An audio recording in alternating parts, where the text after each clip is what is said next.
Okay, so what's up, you guys? This is a team report going over a Froslass team that me and Washy both used from season 2 and season 3 in Pokemon Champions. Season 2 obviously still being Reg MA, and then season 3 being the first season into Reg MB. And we just found that the team was like still really strong in best of one.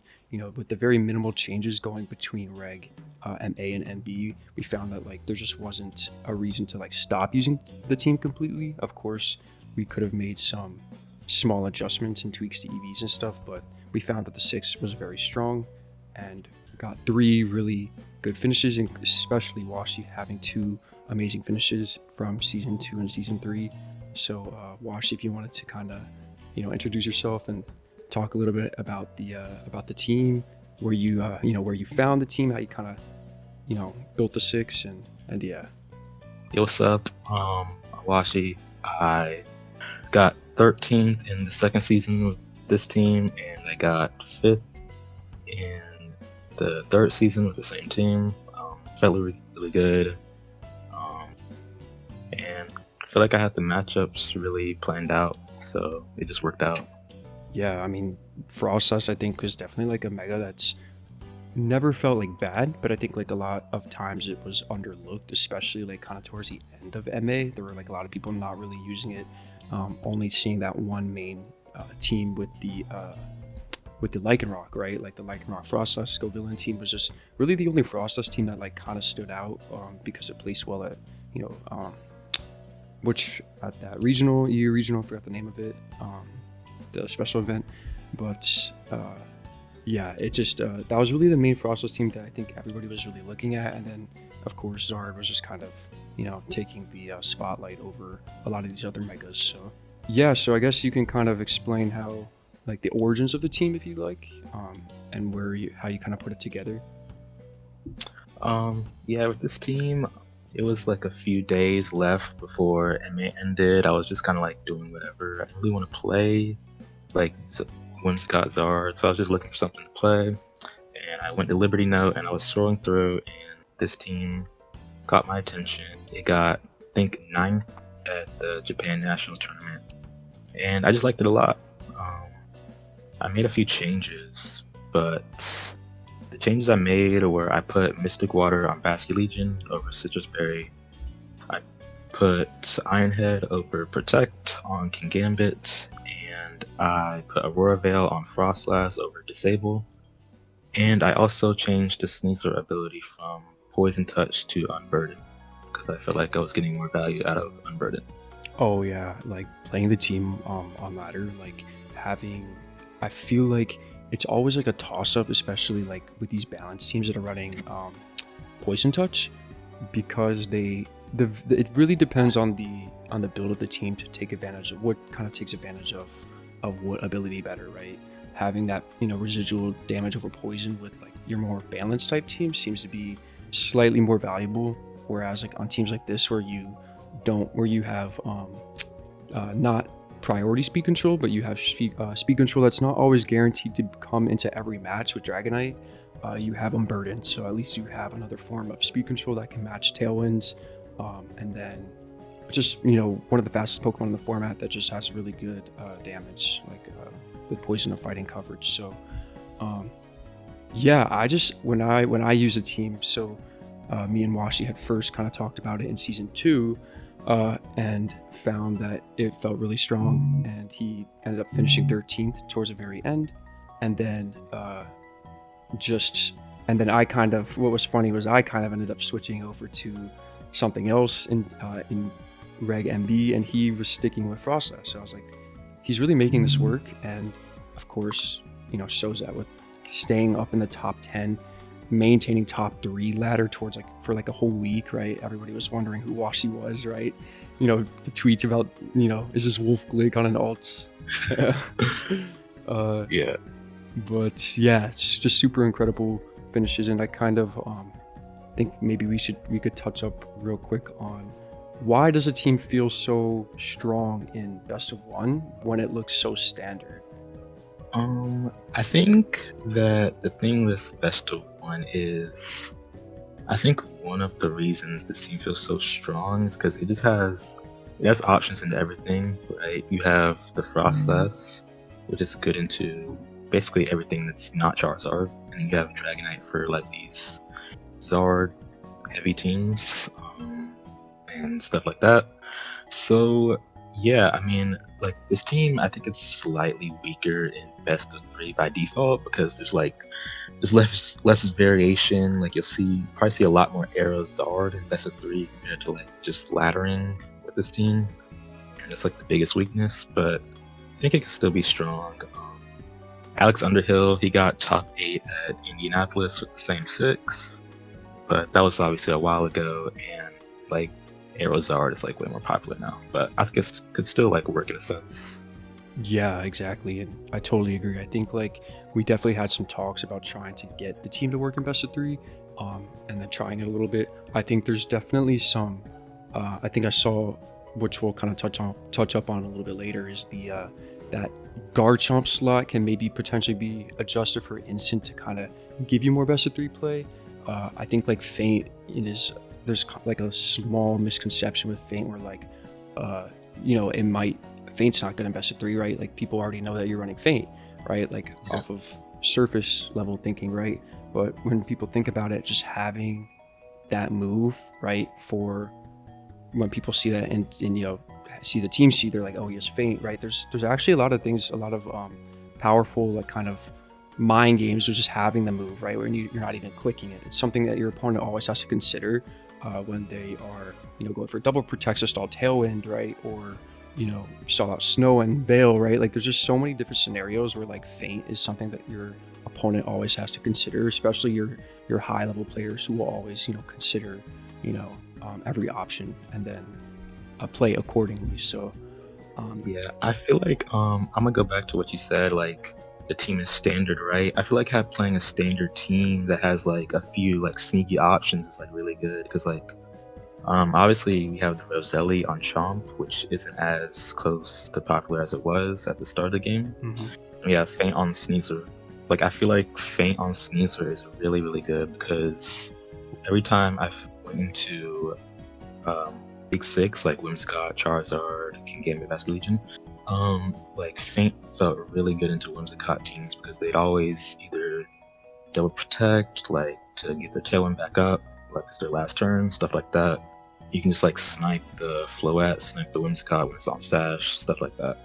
Oh, 100%. And it's I'm glad you mentioned that too, because the amount we'll kind of touch up on this when we talk about the matchups, but being able to Feint like turn one, because a lot of players would see like Sneasel or Froslass lead and be like and get greedy, right? Like they'll be like, oh, if we double protect, then they can just set up Veil turn one, and that can maybe set us behind a little bit, right? If they're leading like Whimsicott plus Floette or Whim plus Garchomp, right? There's the typical approach is to always double protect, and it obviously varies depending on the player.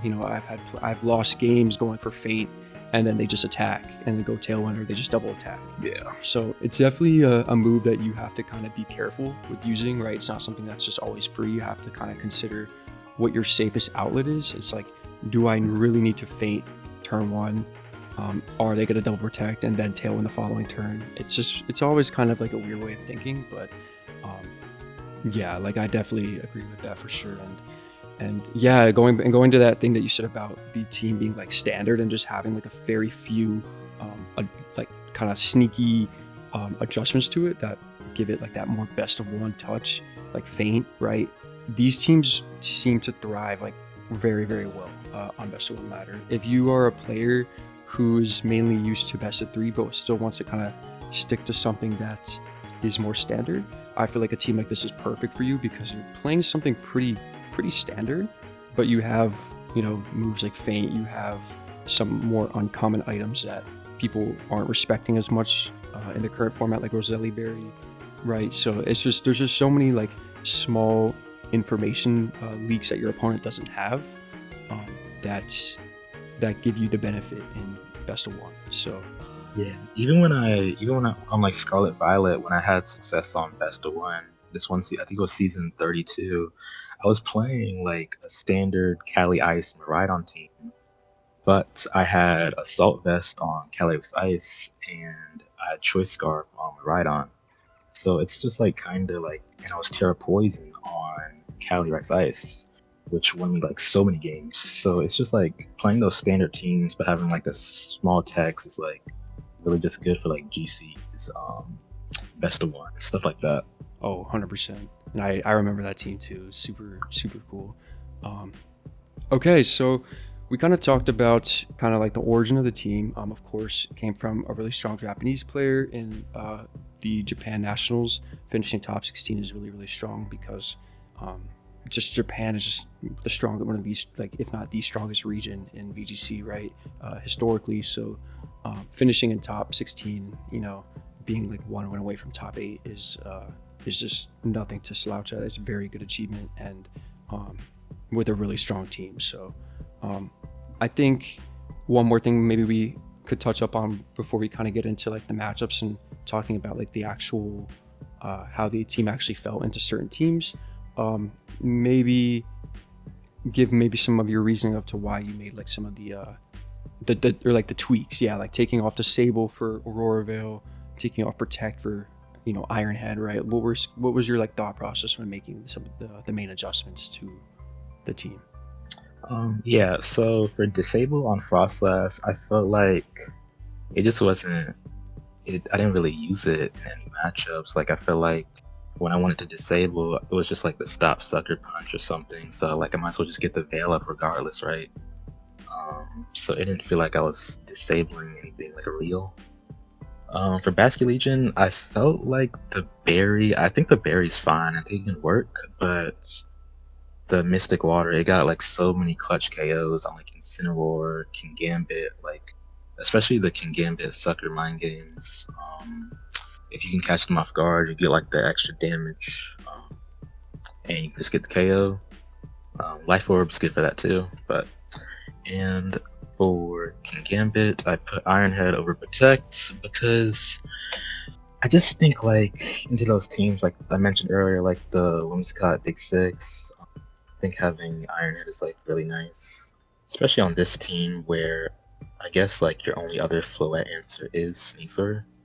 So just having like extra tools to like hit Whimsicott, Floette, just fairies in general, it's good. And as I said earlier, I changed the Poison Touch to Unburden because I felt like I was just getting more value of Unburden.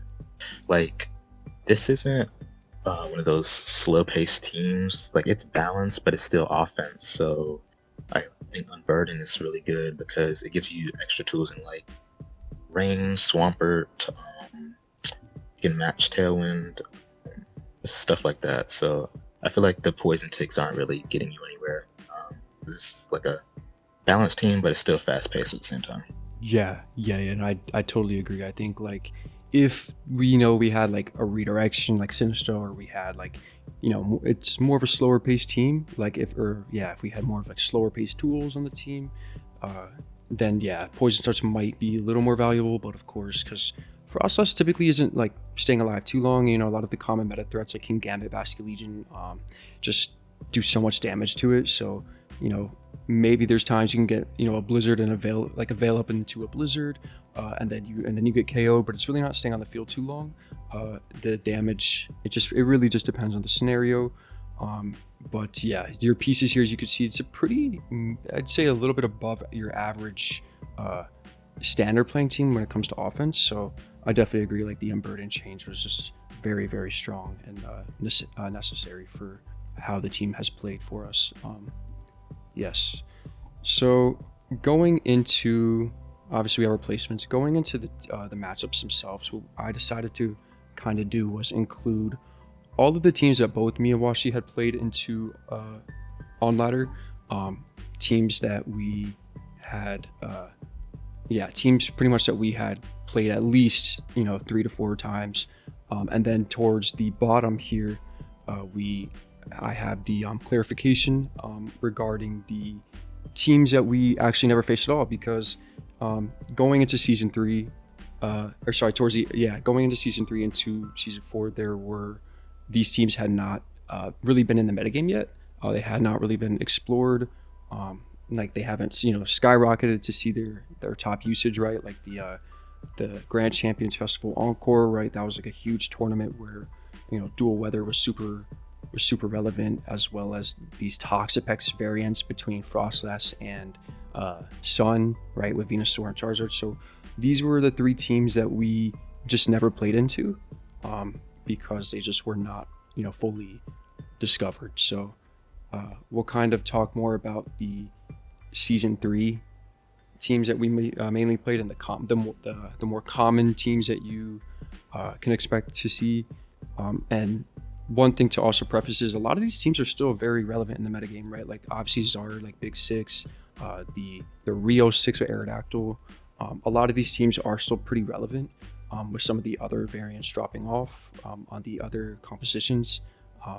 It just all kind of depends. So I guess we can kind of go down the list. I think one of the other teams we didn't play too much was this top sand team, right here. But yeah, we can kind of just talk about how the team plays into a lot of these matchups and what the team is, better into, what it thrives into, and what it kind of seems to struggle into when it comes to compositions, and talk about our experience playing into these on ladder and best of one. So so Washy, I guess we could maybe start off with sand, because there really only was like one sand team, I'd say, at the time, that maybe you can kind of talk about how you felt the sand matchup was specifically with the team. Yeah, so I faced the bottom with Houndstone a few times. That was the main one that I was seeing. I think it was popularized by Michael DeVest. I faced the top one too, but now, like, at the time I'm recording this video, like, this one is like the Staraptor sand is like really, really popular right now. I faced it like so many times earlier, but yeah, I think both these matchups are pretty straightforward. I think playing around Froslass, Sneasler, Kingambit, Basket Legion, I think like just playing around like the weather, especially because it's awkward because the top one is obviously Mega Tyranitar and Mega Staraptor, so they kind of have to like fuse their lines a little bit, and it can be awkward for them. It's also worth noting, like, the bottom one, it's Scarf Tyranitar, usually, on the original version. So it's, like, very exploitable if you know the sets. But yeah, I think, like, Froslass, Sneasler, Basket Legion, Gambit, like, I think as long as you play around those, like, well, set the weather well with Froslass, and have, like, good King Gambit swaps and stuff like that, should be good. Yeah, and one thing you mentioned that I think is definitely like very valuable for people who are playing best of one. A lot of these teams, I mean, that you play into constantly are like teams that are out there, right?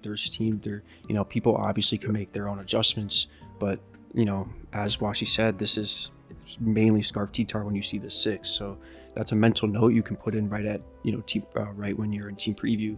Of course, a lot of people prefer to run Mega T-Tar because they have the being able to set up stand a second time is very valuable, and then keeping the Mega Venusaur slot, because dual Mega is typically very popular on most teams.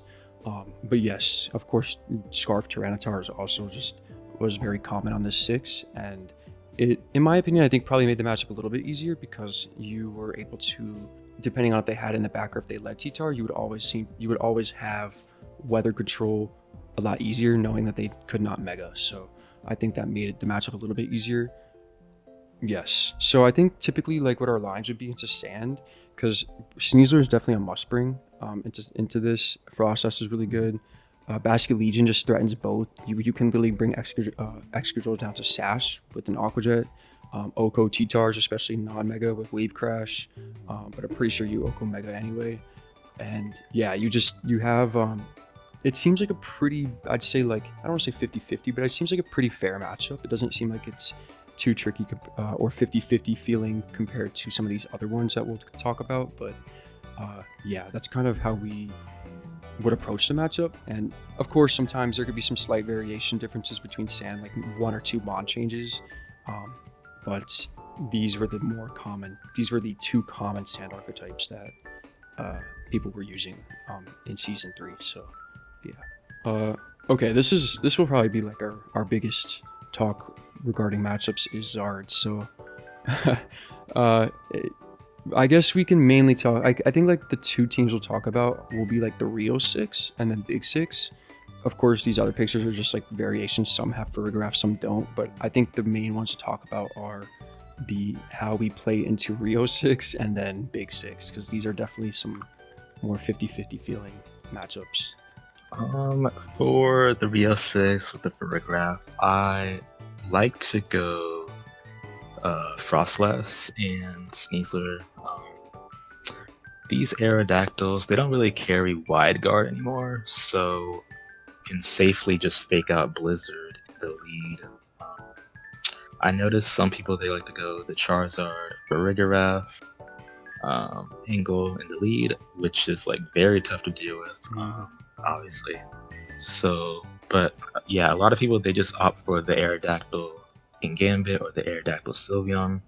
So I think it's like if they go Aerodactyl Kingambit or Aerodactyl Sylveon, I think it's very just a safe fake out Blizzard. Even if they swap in the draft, you're still in a good spot. Like Froslass goes down because the thing with this team is if they go Aerodactyl Kingambit or Sylveon, they always have like the Farigiraf +1 in the back. So if they go Aerodactyl Kingambit, they have Farigiraf Sylveon, which is the most common line. So you can usually just win with your Kingambit in the back at that point. Yeah, and touching up and adding a little bit more to this matchup. So this matchup is definitely not easy per se. It's very like call based. Unfortunately, like a lot of these teams and matchups in this format are very 50-50 based on lead, and this is one of those. I think this is the one that stands out the most because going to what Wash was saying about these Mega Arrows who are running Y-Guard, right? Like the majority are not. They're triple attack. They're running Ice Fang, Dual Wing Beat, Rock Slide, and Tailwind. But a lot of times, because you always have to respect potential Y-Guard. That's when it does happen, right? If we click Fake Out Blizzard, it's almost an auto loss. If they click Y-Guard, or if they click Y-Guard and Kowtow Cleave, or Y-Guard plus, it just really depends. But of course, I think the majority of the times when we played into the team, they did not have Y-Guard. So based off of the current meta and Rios' team all running triple attack anyway, it made it a lot easier to just click Fake Out Blizzard. The problem with this team, like Washy kind of said, was if they do decide to lead Zard, which a lot of players would do as well, would be Zard for Farigiraf. And it would immediately put us on the back foot because not only can we not fake out, but we have the faster Mega, so they will always have weather control. And Froslass is pretty much forced immediately out into Basket Legion, which is a mon that we would always bring in the back. We could obviously not swap in King Gambit, and we would then be immediately on the back foot off of lead. And I don't want to just say it would be an auto loss, but it would be very, very tricky to pave out the win if we were to get the lead incorrectly. Typically when playing Froslass Zard leads would be, very tricky. So that's definitely, I think, the 50-50 part of this matchup. But I think like a lot of players get this like feeling that they need to bring Arrow because maybe it looks better on paper, or maybe they see more of a line being able to get Tailwind up, but end up realizing that the combination of like Fake Out Froslass is like really strong, and they only have like one option, right? Because the King Gambit doesn't run Protect, so they are forced to switch. And then what that means is if they switch King Gambit turn 1 to Farigiraf, they're either clicking Wing Beat into our Sneasler, getting the KO, and then we get a nice Blizzard off that KOs the Arrow in return and get a ton of damage into their Farigiraf, or they click Rock Slide, and then the only bad case there is if they were to Flint or Froslass. So that's kind of how the turn 1 will usually paves out if they lead Mega Arrow, but Zard it's typically a little bit trickier. So yeah, and then into Big Six, what would you? It's definitely a lot different.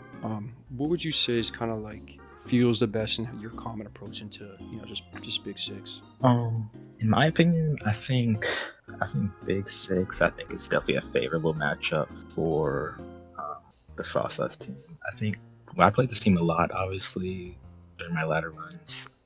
I barely lost to it, to be honest. Like, I think the line of like King Gambit, Garchomp in the lead, with Dragon Knight and Sneasler in the back is really strong. Mainly because you have the Roselli on Garchomp, so you can safely just lead into this team and no problem. And then you can combine it with the Kingambit in the lead. And yeah, like the most common line they go is one caught Basculegion with Floette and Kingambit in the back, but it varies obviously. But it's just like really strong as a lead because they go Whimsicott Basculegion, you have the Poison Jab on Garchomp, you have the Roselli Berry on Garchomp. So it's just like making sure your Garchomp just stays alive. And then for obviously in the back, you have the Sneasler and the Dragonite, which is really strong in my opinion because you can set Tailwind, you can match Tailwind late game, which is really important, and you can also hit like some feint plays, which could be funny. So it just gives you like an advantage there. Yeah, and Dragonite, like it's both megas are definitely very viable as picks on their end. So there's definitely not a 100% guarantee they're always bringing both fairies. Like they could obviously leave out Floette knowing that Zard gives them weather into Froslass. And if that's the case, Dragonite is really good, and you are able to get Tailwind up. You have Heat Wave, you have Fire damage for Kingambit, Dragon Pulse versus Oko's Garchomp if they're running like no bulk like Life Orb. But yeah, just very very strong, and typically this does well into their back four, not the first two, but the other four. And then of course if they take the Floette route, it gets a little bit it gets a little bit trickier if you go Dragonite. But yeah, I definitely say because we are Roselli and we have Poison Jab, typically since we're either speed time Floette or they're running Modest, it's in our favor to get the Poison Jab off before they get the double fairy move to break the berry and then the Dazzle comes out. So a lot of times, like that's why like Roselli Chomp is really crucial in a matchup like this, because we have that outlet where we know we're not going to just die to a fairy boosted Moonblast from Whimsicott or a Moonblast from Floette, right? Like it's very nice. Dual Weather and Rain. So I think I meant to have Dual Weather. I think Dual Weather was under here because this wasn't really a team that was popular or really discovered at the time. But definitely this Rain team, I'd say, was used pretty often. I don't think it was like, in my opinion, I don't think it was like too strong. But if you want to kind of touch up on the matchup here. Honestly, I wasn't really a big fan of this matchup. I feel like if Arch can just like get his boost in under the screens, it's very hard to kill because we have, our main special attacker. It's like Froslass, but it's kind of tricky to play around the weather.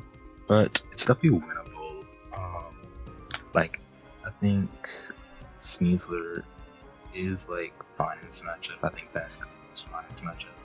You just have to I think getting rid of Arch is the main problem because with the screens and Sinistra, like it can really get tricky to kill once they take down your Froslass. So Swampert in general, I don't think is that hard to deal with, but it's mainly Arch. Can get a little tricky if boosted. I think it's winnable for sure, but it was definitely like frustrating to fight with the Sinistra, especially. Oh yeah. Yep.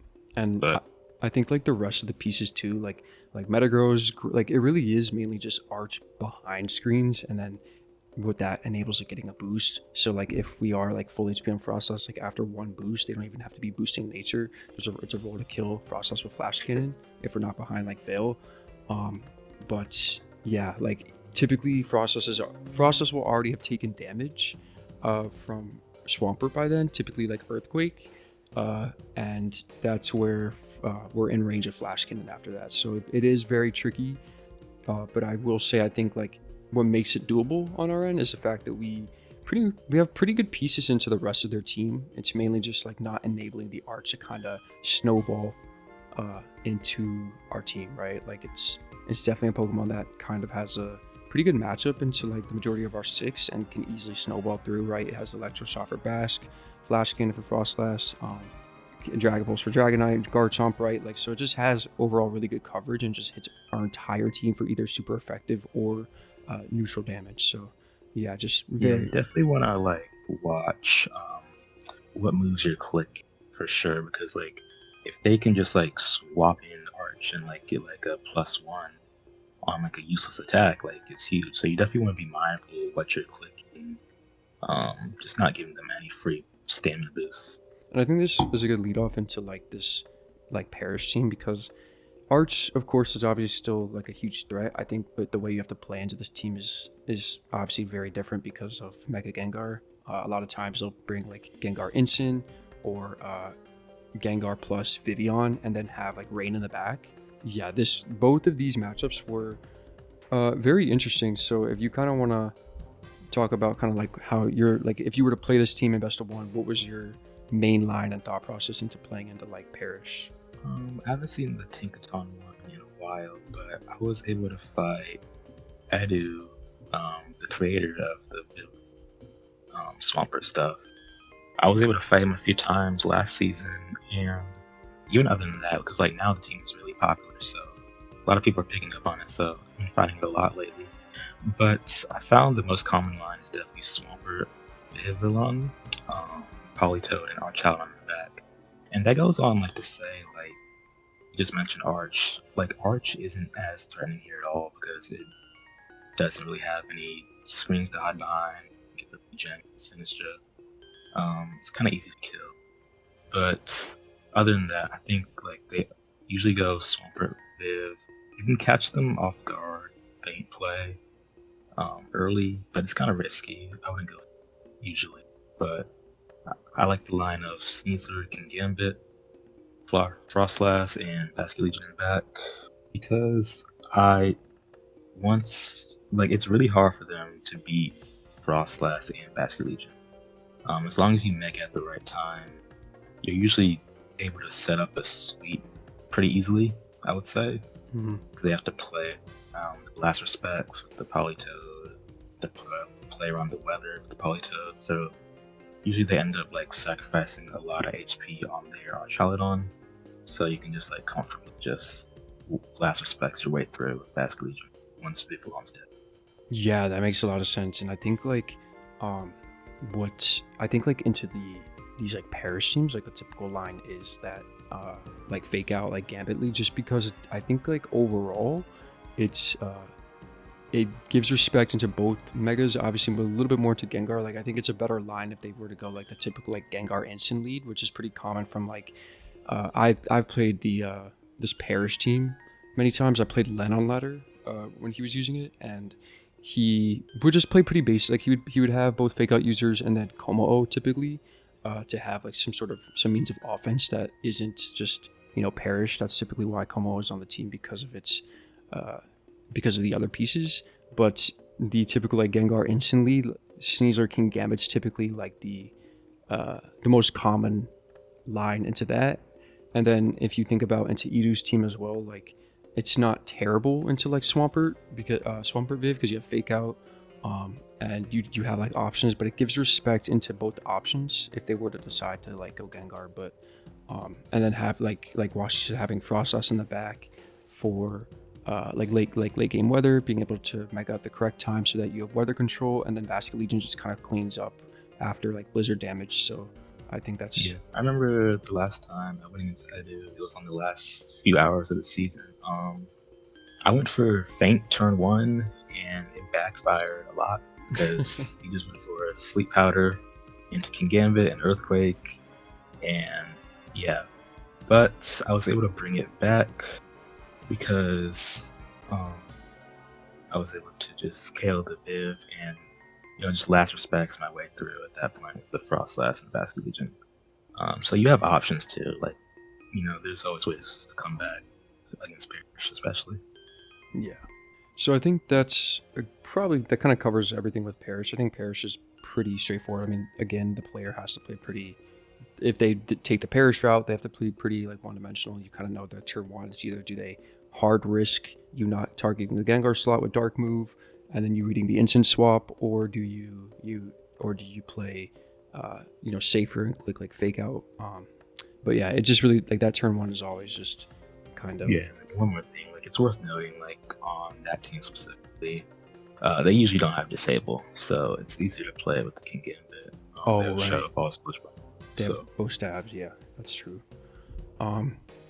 Okay, I think going into balance, I think this is probably like the easiest one to kind of, at least for me personally, this is like probably one of the easier matchups to kind of go over. I felt like every time I played Balance on ladder, this was like a matchup I always wanted to see because it felt pretty straightforward. Um, you have a lot of pieces into Delphox, but even into Blastoise, it felt pretty in our favor. If you kind of want to talk about, I guess maybe like the Blastoise Delphox team is definitely like the team that rose a lot towards like the end and like mid season 3. Maybe the line into this kind of like how you felt the matchup was for you. Yeah, with the Blastoise variant, I always went Dragonite, Sneasler with King Gambit, Basque Legion in the back. Dragonite is really good in this matchup. They don't have anything to like really threaten it. Um, I would say the main problem that can flip this matchup is if they get like a poison, touch, or just a status in general on Dragonite or Sneasler, because then your Dragonite's kind of just like whittling away, and you can't really do anything about it. So that's an issue. But overall, like I feel like the matchup is pretty favorable. They don't have much to touch Dragonite. You have Tailwind on the Dragonite too, so if you want to match the Blastoise and kind of like slow that down if they bring it, or just in general, like Delphox too, like Tailwind's just really good in this matchup. And Heat Wave or Gambit Sinistra, and yeah, as long as you play well around Dragonite, it should be pretty solid of a matchup, in my opinion. Yeah, Dragonite just if you just look at the 6 and then think about Dragonite, Mega Dragonite being pretty bulky, multi-scale, right? Like really the only thing you can think of when you're looking at the 6 is like that poison touch, right? You don't want Dragonite to take too much damage where it's then in range of like Kowtow Cleave or Dark Pulse or Psychic, whatever, if they bring Delphox. Typically it's just kind of luck, like do they get the poison touch on Fake Out or do you let them get a poison jab up? A lot of times I found that you could like they're pretty forced to target the Dragonite slot because they realize they don't have much for it. So into like turn 2, after a typical like Fake Out from Sneasler or something, they will probably go for poison jab into Dragonite to fish for the poison and try and get some damage into it. So that's definitely something that like to consider when playing into this like specific matchup, is because that's their main threat that they have to kind of get rid of is Dragonite. So yeah, but I feel like because of that, it just makes the matchup pretty straightforward. Like you know how to pay value your end game pretty fast. You know how to kind of you Tailwind like you said. It just allows you to outspeed the entire team, and then most importantly match the boost on Blastoise, which means Dragonite will always outspeed and you can just KO it with Dragon Pulse if they don't have redirection on the field. So it's just it felt always pretty easy. Yeah, it's always also worth noting, like you have Feint, so like you can. These teams obviously they like to go for protect swaps a lot. So if you're just catching that off guard, like you can just instantly end the game. So that's always a thing too. Yes, yeah, because this is like when it comes to balance, like protect swap, playing very defensive is very common, and it's predictable, right? And when you're playing a team that has like Feint, and when you have a team that actually has a way to take advantage of protects, it just makes the matchup even easier. So yeah, I fully agree. One other thing too is this was a matchup I felt that like was even easier if we were running like Modest Dragonite at the time. So to kind of like let you guys know, we were both me and Washy played Timid Dragonite all like season 2 and season 3. We didn't really switch to Modest until like the very end, I don't think. And I think me personally, I don't know, I can speak for Washy, but I didn't even switch Dragonite at all because I just kept forgetting to switch it. So we ended up playing Timid pretty much the entire season, and it never really came too much into play. I mean, I think I outsped some Floettes sometimes that weren't like max speed, but that I might not have been able to outspeed with Modest. But I feel like the speed almost did not come into play as much as it should have, and Modest with the damage output actually would have been really nice. Like the Heat Wave into like Sinistra, being able to double like with like Heat Wave plus Dragon Claw would actually pick up the knockout in specific scenarios, whereas if you're Timid, you're like barely missing it. So there were just a lot of times where Modest felt like way too good, and it's like, why are we even running Timid? So okay, into Froslass. I think this is definitely like a pretty important matchup to include, just because like playing for me personally, playing into opposing Froslass was pretty rare, I'd say. Like on ladder, I didn't play. I definitely played into this team a few times and um, remember what I did, but it was very rare I played into like opposing Froslass, especially teams that looked more like ours. This was really the main team I played into. But yeah, what would you kind of think or kind of say about this matchup you regarding like lines and how it felt for you? Because it is pretty tricky. I think for them, I think well, when you first see the team, I think you're inclined to go Scovillain, because obviously we have like Sneasler, Bastley, can Gambit, Garchomp, just a lot of physical attack if they can get burned. But I think Scovillain's really not that great. Ultimately, because we're going for the Froslass Sneasler line, so it's not really getting much value. It's just like dying to a double up. Um, so it's not really getting the burns that it wants, really. When I played in this team a lot, I like the Froslass Sneasler Gambit Basket Legion line. They usually mirror the same line. I think it's best for them too. But it's worth noting, like, you have the faster Sneasler 90% of the time. At least you should, because they're wider on this team usually, and they'll be like more bulky, less speed. So it's worth noting that. And yeah, you have modest Froslass too, which is like they're usually timid, so they don't get the KO. They hit them back for like slightly more. I don't know, but it's really about playing your King Gambit and Basque Legion well, because once you get Froslass low, Basque Legion is very valuable in the back, and you can play your King Gambit after, you can obviously play your King Gambit really, really low after the Sneasler dies. So it's just like playing those two well, I found, in the back. Yeah, because like a lot of their Pokemon in the back are just kind of die to the double up. For example, Lycanroc, Aqua Jet Sucker Punch. Obviously, they can avoid with Excel Rock, but what are they? How much damage are they really going to be doing? Not a lot. Just to avoid like a priority move. Sneasler, of course, as well. Like, isn't the bulkiest Pokemon physically. And then, of course, you threaten Basque Legion, right? Like Aqua Jet Sucker. Aqua Jet could put it in range of Sucker, right?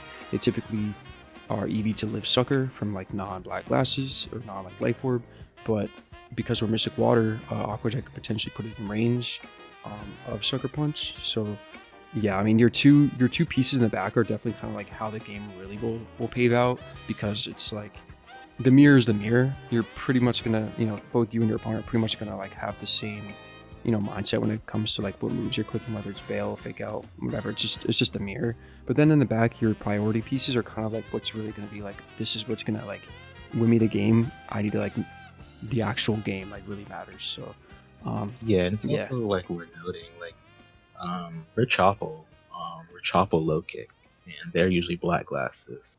yes. Source dance. So that's like a big advantage right there by default, because their King Gambit can't hurt yours, and then you can just like focus the Basket Legion so you can make some more safe plays and just give it to that guy and just win.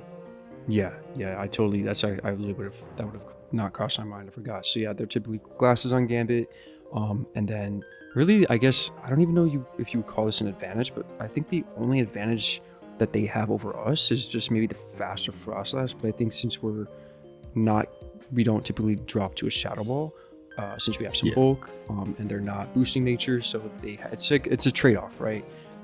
So it can be an advantage possibly, but how much is it really when they're just having the faster Froslass? So that's kind of like one of those things. But yeah, and then going to the Scovillain part, which kind of makes the matchup feel like, I feel like when you're looking at team preview, you just kind of have to like really, the first thing I like to always look at is what mega they're really going to be bringing, because if they go Scovillain, like you said, like Froslass Sneasler just kind of mean you have two Pokemon that'll speed it. Dire Club Blizzard just gets a KO. They get only one valuable burn, which is onto Sneasler, but then it's like, if they have Gambit and Lycanroc in the back, or Gambit at least, like you still threaten close combat, right? Like even that burn isn't really, at that point, Sneasler's done its job, right? You've got the KO on their Mega. They broke your Sash with the burn, but you still threaten King Gambit with close combat.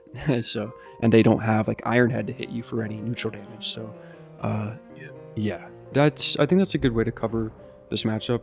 This was really, like I said, this was really the only Frostless team that was, at the time, like pretty relevant. Unfortunately, because I like Frostless a lot, so you'd expect there to be more teams, but this was really the only one that was used the most. So, okay. So I think this is like, because we're coming close to an end on the matchups, Sunpex. I think before we talk about this, I definitely want to preface this by saying like, this was definitely like a precursor team to like what's currently being used right now. This was Rinya's team, if I'm not mistaken, using Mamoswine over Annihilate. And then this was kind of like that precursor to the current team that people are still using, which is the Zard team with Annihilate. And we'll kind of talk, I guess I could just briefly touch up on why people are using this really quick over Mamoswine. And it's mainly just because if you look at the team, Delphox is not the best, like matchup wise. So a lot of times people opt to have a Pokemon that's not only immune to Fake Out, but a Pokemon that threatens Delphox for a one-hit KO. And because Annihilate has Defiant, you can't reduce its attack for Delphox to even have a chance to live. So it really is a good Pokemon to have in a Delphox, whereas Mamoswine is still weak to fire moves. You can't hit it with ground moves. And yeah, it just, there were many reasons why people decided to drop Mamoswine. So that's why I say this was a precursor to what's being used now. But yeah, and then another reason for like Annihilate, I know Shiliang Tang, like I think he made this team. I was watching a team report he did, and like he mentioned like the Phantom Force on Annihilate, it threatens the Delphox even more because they can't protect swap. So you're just getting like a lot of value out of the Phantom Force. Like Delphox is just like dying. So Exactly, yeah. And one cool thing I don't think I've seen people talk about too much is you can use Phantom Force just to threaten the swap out, because they'll never really like be able to confirm on the first turn, right? Like who you're targeting, but you can threaten the target into Delphox, right? Just by clicking Phantom Force, but then predicting them to switch and click it into like another valuable slot like Sneasler, right? So like let's say they lead Sneasler plus Delphox and they're going to switch Delphox when they see Phantom Force. You could be like, oh, I'm going to Phantom Force the Sneasler slot. They're probably going to swap Delphox into Incin or a Pokemon that can take Phantom Force. Let me actually get some value out of it, right? So there's a lot of cool like little pieces with that move that you can kind of consider when going for it, and that's kind of why I think like Annihilate is overall better than Mamoswine. Also, Annihilate's just overall more consistent to like Incin than Mamoswine is, because Mamoswine can get faked out. It's weak to obviously fire damage, whereas Annihilate is not, and then Annihilate always threatens Incin with the KO with close combat. So yeah. And then Mamoswine can miss high horsepower too. So there's a lot more drawbacks to using Mamoswine than Annihilate, and that's just kind of why I feel like people are opting to use it over Mamo. So, but I guess real quick we can still touch up on the matchup when you did play this team. I personally didn't play like this team. I don't think, maybe like one or two times, but I couldn't really remember. So if you want to maybe Yeah, I've won against this team a few times. I went against like some strong Japanese players like Arbega and Ringya. They were both like using this.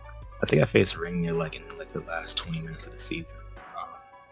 I ended up losing, but I will say like I think Dragonite is something really strong in this matchup because, well, first of all, they only have like Swine and Garchomp threatening it. It's just getting like consistent damage off. Like, so Dragonite's definitely strong in this matchup. Sneasler also good for the fake out support. Yeah, I think Garchomp's also like, pretty good in this matchup. I think you just need to get rid of Mamoswine. When I played Ringya, I kind of messed up because I was like too scared of the Mamoswine. And just kind of like read me a few times, and so I ended up losing that. But I think like if you can just like play around with Dragonite and Fake Out, obviously because there's Scarf Garchomp, and there's Solar Beam on the Venusaur, Sleep Powder, so that gives you like some more freedom. But yeah, I think Garchomp, I think Mamoswine's just right here because if you play around Garchomp and Dragonite, like you can usually get by. But yeah, and I think like because they're not, it can be a little awkward if they don't have like Venusaur in the field, but they have like Zard, right? They're like, oh, like we have double fire move but no solar beam because they were like typically helping hand, right, on the Zard Yeah. for the Venus. You could get the KO on like Mega Arrow with solar beam, but and then like of course other KOs too. But I think like this is the perfect matchup since we've pretty much gone over every team, but this is probably the very first team that makes me bring up probably our team's like strongest weakness, which is the bulky water type Pokemon.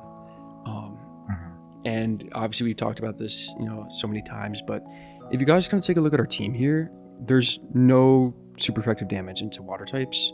Of course, if they're dual type like Toxapex, you have like Earthquake, but Milotic was the main Pokemon for me personally. I think Washy 2 was very tricky because, especially like Coil Milotic, because our team is pretty physically offensive with our two main special pieces being the Megas, and you only bring one.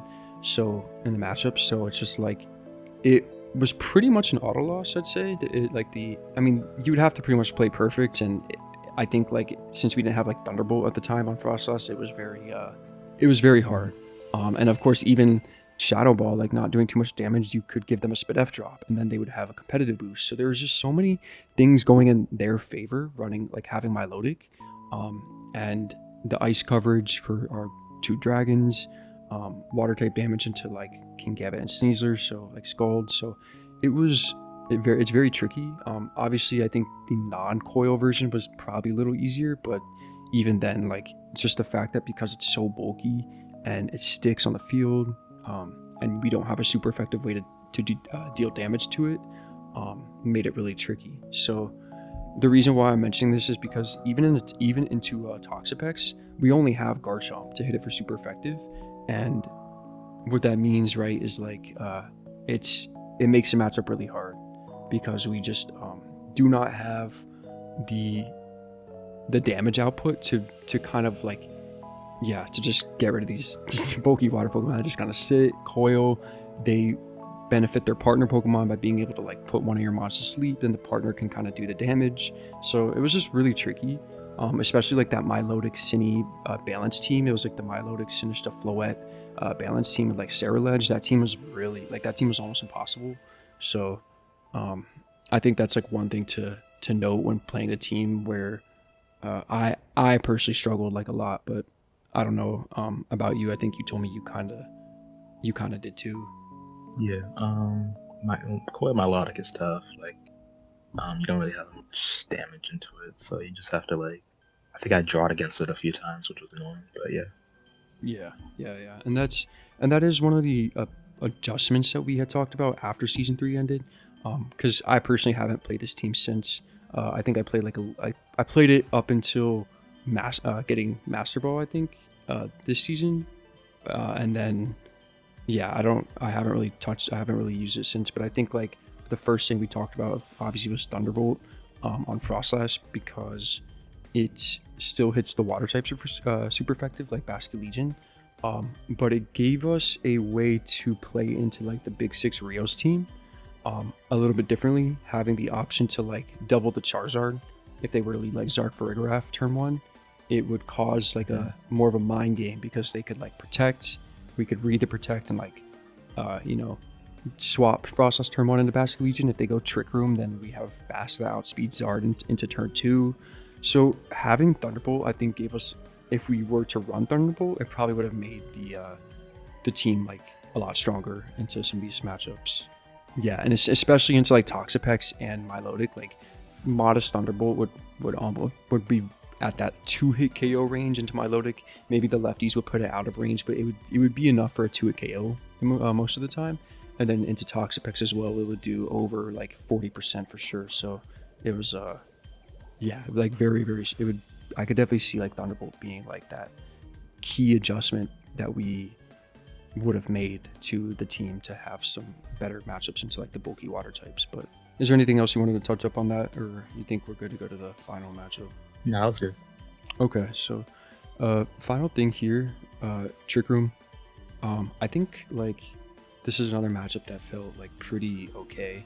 It just depended on the team. A lot of these Trick Room teams are they kind of have their variations and variants with them, with the 6.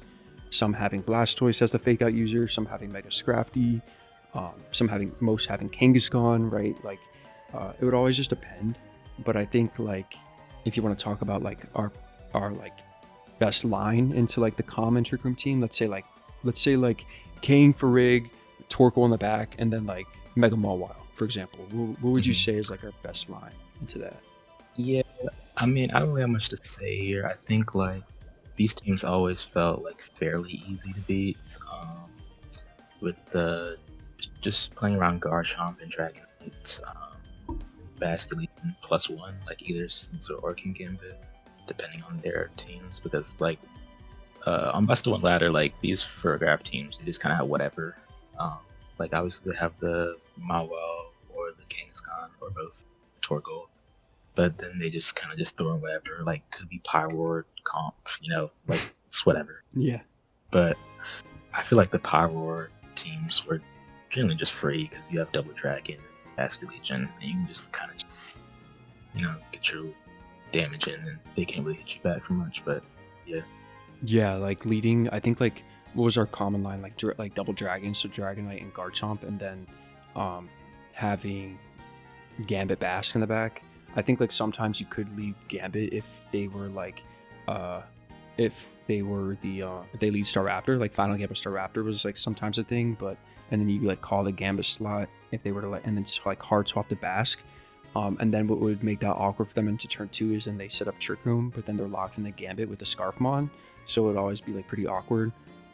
Protect plus switch into like the Ghost type is also like a more standard play on our end, and if they were to go like that Staraptor route, it would always bait them into going for Final Gambit. So it would always be like kind of a toss up, like do they predict that and switch and then Trick Room, or do they just click Gambit? But yeah, into like Pyroar though, it was like super free. I remember like I played into the Pyroar Trick Room team a few times, and Mega Dragonite was they led Pyroar actually with Farigiraf, I think, or it was like Pyroar and Torkoal, and they had Farigiraf in the back. They didn't even lead Trick Room, and then they would hard swap their Torkoal into Farigiraf to try to bait me to go for like a priority move.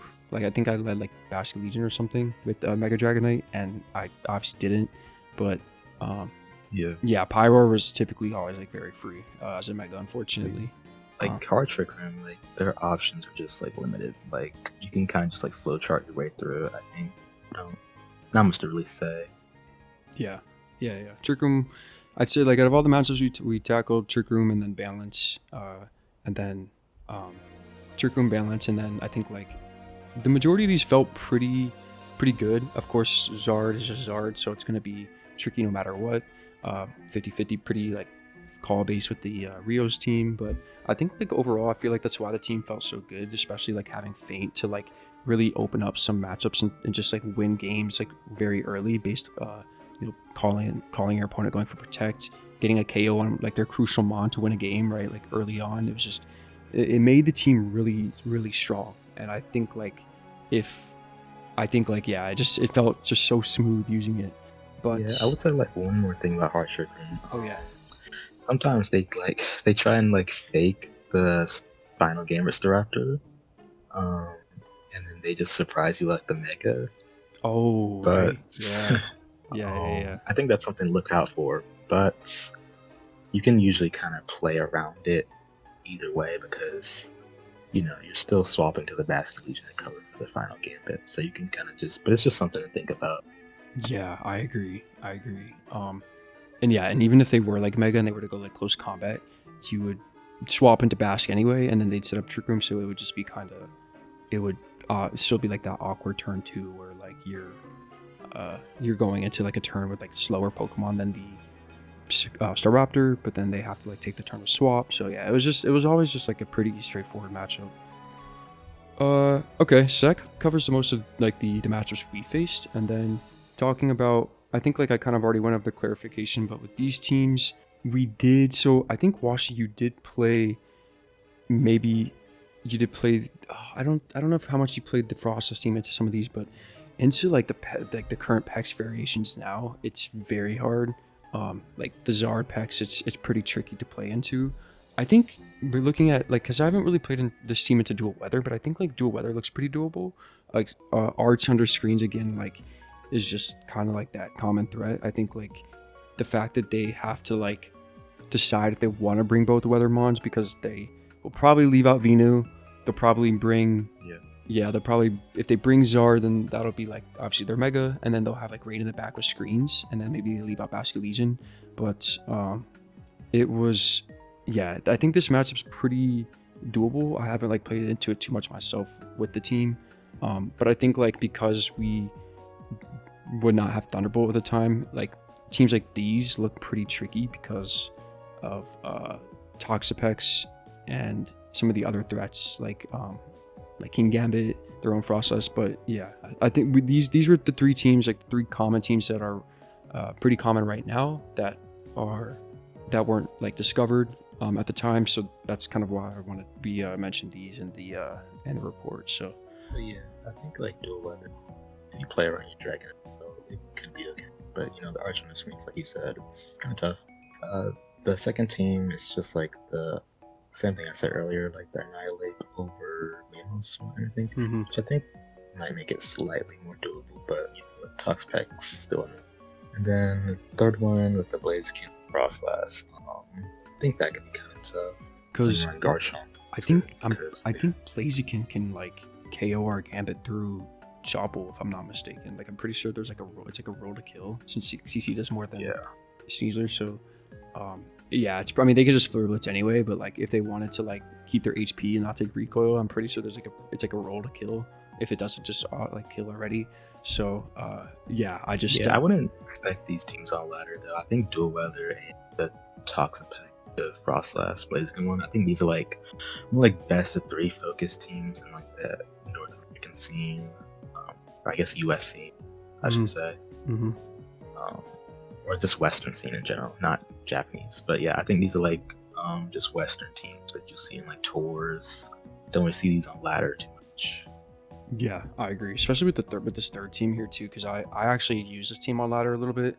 I actually ended up streaking a little bit with the team, like getting in. I don't think this was the team I used to get into champion tier like this season, but this team felt good if you knew how to play it. But I think like a lot, like both of these two variants with Toxapex are definitely more leaning towards best of 3, since your opponent can already kind of like look at the 6, know your sets, know how the team plays, and I think like just Toxapex in general is like a pretty strong best of 3 mon when you can make those adjustments. But I mean, yeah, I mean if you're a good player, I think like you can kind of like climb regardless. But I definitely think that there's teams that lean more towards best of 3 and then best of 1. But yeah, the second one I think it's still strong, best of 1 with like the Annihilate, because we've seen it being good in best of 1 last season, but like I haven't seen the dual weather, even though it did like really strong in tours. I haven't seen it on ladder because it's just like it's very like exclusive to like the Western scene, I would say. Like I don't think Japanese people are picking it up. Yeah, I'll check so. Okay, well I guess going into kind of like the final parts of this was like a little part I added. This was a Froslass team that I think like there were 2 or 1 Froslass teams that cut the Grand Champions Festival Encore. And I can actually look it up. So Froslass had like some decent results into this tour. But this was a team that actually missed the win in it by like I think like 1, or they think they dropped at 11-3 or 10-3. But yeah, if we check the metagame here, because this is pretty much the second biggest tour of champions, right? So it's a very recognizable tour. So there were 2 Froslass teams that made cut, so not a lot, because it is not an easy team to play, especially when you're playing it's like a player's playing Zard. But the team that really stood out to me was this Room 40 team, because I was kind of comparing it to our team, right? And it's pretty similar in the sense that like of like the Pokemon, like their Mega Dragonite, they have instead they have Flamethrower, instead of the Mystic Water on Bass or Life Orb, so they're still damage boosting item. And then the only differences are like the Instant over Garchomp, which I think allows you to play into like more teams a little bit better, just because you have like a more utility piece with like support with like Fake Out, and then a mon that like eats Zard pretty well with like, since Careful Instant's really bulky. And then, of course, they prefer the Sucker Punch, or sorry, the Black Glasses SD Gambit over having coverage. So, yeah, I think This is just like a general statement. Like I think if you look at like all the Froslass teams that do well in tours, like they have like a dedicated like throughout the past two metagames like rank MA and B, like they have like dedicated Charizard counters. They have either Cleavor, they have Aerodactyl, or now they have Lycanroc.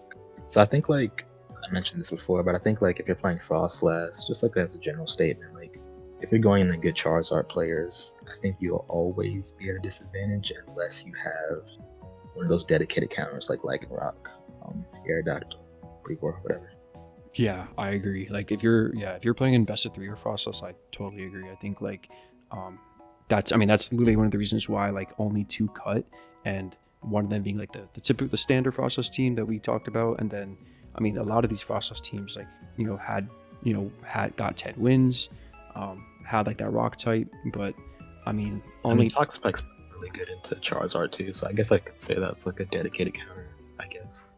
yeah, he also had rock slide on Blaziken, which kind of helps. So I think like the fact that your Mega like is able to, you have like a rock move here, definitely like gives you a More options. yeah, more options in Zard. So I think that's another reason why like this team did pretty well. But I think like a rock definitely is more of that hard counter into Zard, or like that dedicated Zard counter rather than Blaziken. Yeah. So yeah. Yeah, so I mean that's kind of everything. I think we really covered like pretty much everything. We talked about the harder matchups for the team and why.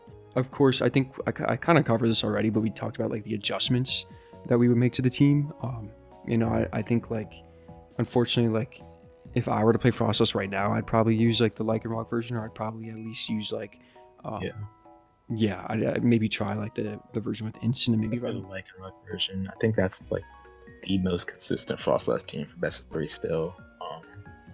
But maybe someone can like make something different. Who knows? Yeah. And then going into like the final 2 is like, does a team feel best of 3 viable? I mean, it could be okay, but I think like if you're gonna just use this team, you might as well use the Lycanroc team. So, yeah. Yeah, that's what I would do. And then adjustments we made post season 3. We didn't really like play the team much after season 3. Like I think like after season 3, we both like took like a break from playing right away, or at least like using the team. But like I had mentioned, like as we talked about stuff, I think like Thunderbolt was that key adjustment, and then maybe like some EV tweaks or something. But there really isn't much when a team feels pretty complete, even in best of 1. I think like it's really hard to make like a huge adjustment when its sole purpose is to play really well in best of 1. So apart from Thunderbolt, we didn't have too much else in the books for the team. So yeah, I would say the team feels good. I'm gonna keep playing with it this season. Like I think as we're recording this, it's like 10 days in the season, so I'll try to play with it again. But Thunderbolt's an option. I don't think it's good. I don't think it's bad. I think it's just like very like specific situation. Shadow Ball's worth having for some matchups. Like Ceruledge is pretty important. Other Froslass, and then just like the rain comps. Like if you're trying to like play it safer with like the Pelipper swaps with the Archaludon and stuff like that. Like I think Shadow Ball's good, but Thunderbolt's good into the Charizards, Milotic, the other stuff, but it's an option. Yeah. And then one other thing too is regarding Shadow Balls, like you do have like the stab into Basket Legion, so like sometimes you could get that knockout that you can't really ever get with Thunderbolts. So yeah, so like obviously there's trade-offs when swapping between that other offensive move, but yeah, I mean, bro, I think we really covered pretty much everything. I think, is there anything else that you wanted to add regarding the team? Yeah, you can show the stats. That's about it. That's right. Just stats are pretty basic. Basic Froslass, spread, max speed, the modest bump, max sensor because it's sash, and max dragon. It's not really much to say.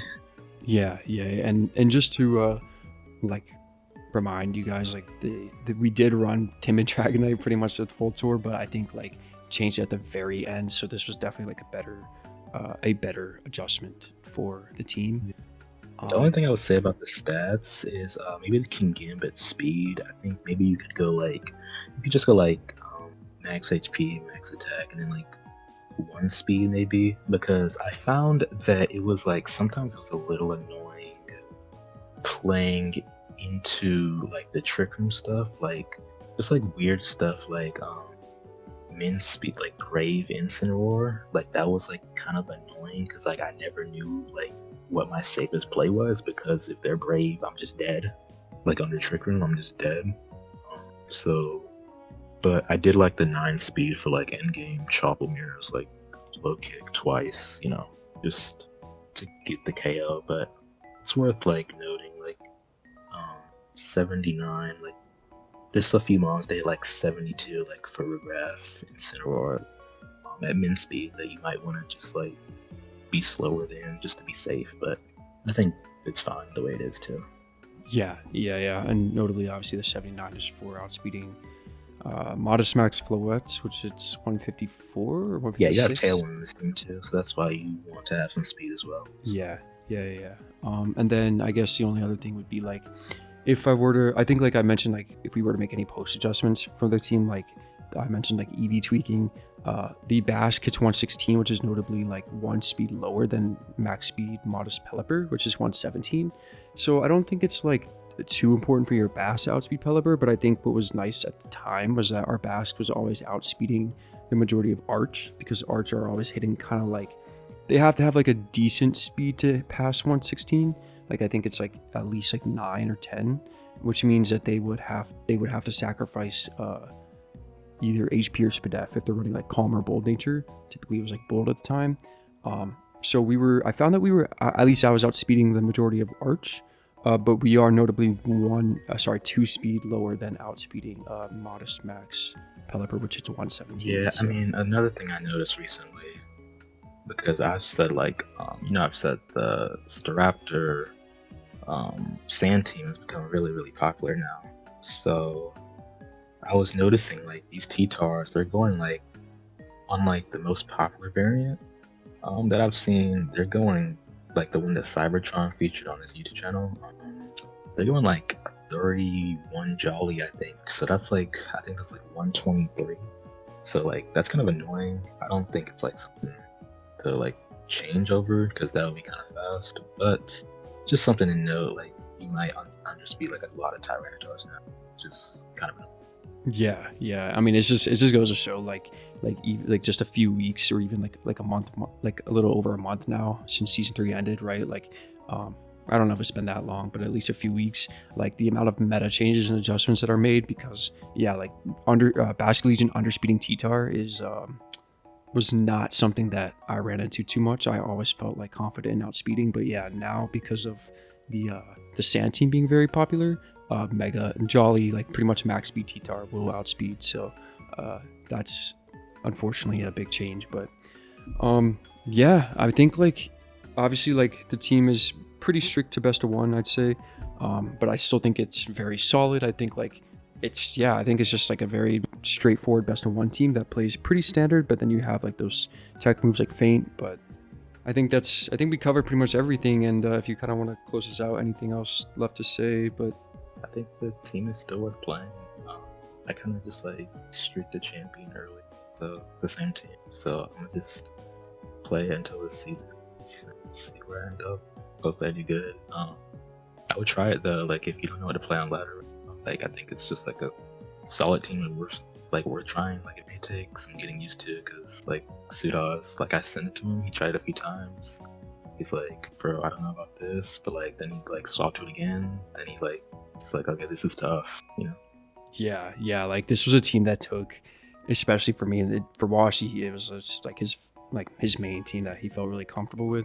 For me, I like used it. I liked it at one point, then I dropped. I'm like, bro, like this isn't like, I don't really understand. Picked it back up again for season 3, and obviously it's a grind. Obviously ladder's a grind. You're gonna, there's gonna be hacks, there's gonna be whatever. But I mean, the team just felt so much better. It felt very smooth feeling, and yeah. But in the description, I will include, of course, the rental of the team. Obviously the rentals, on the screen right now, but we'll include the rental and the pace of the team yeah, like I think just in best of one, since the difference between MA and MB is just still minimal.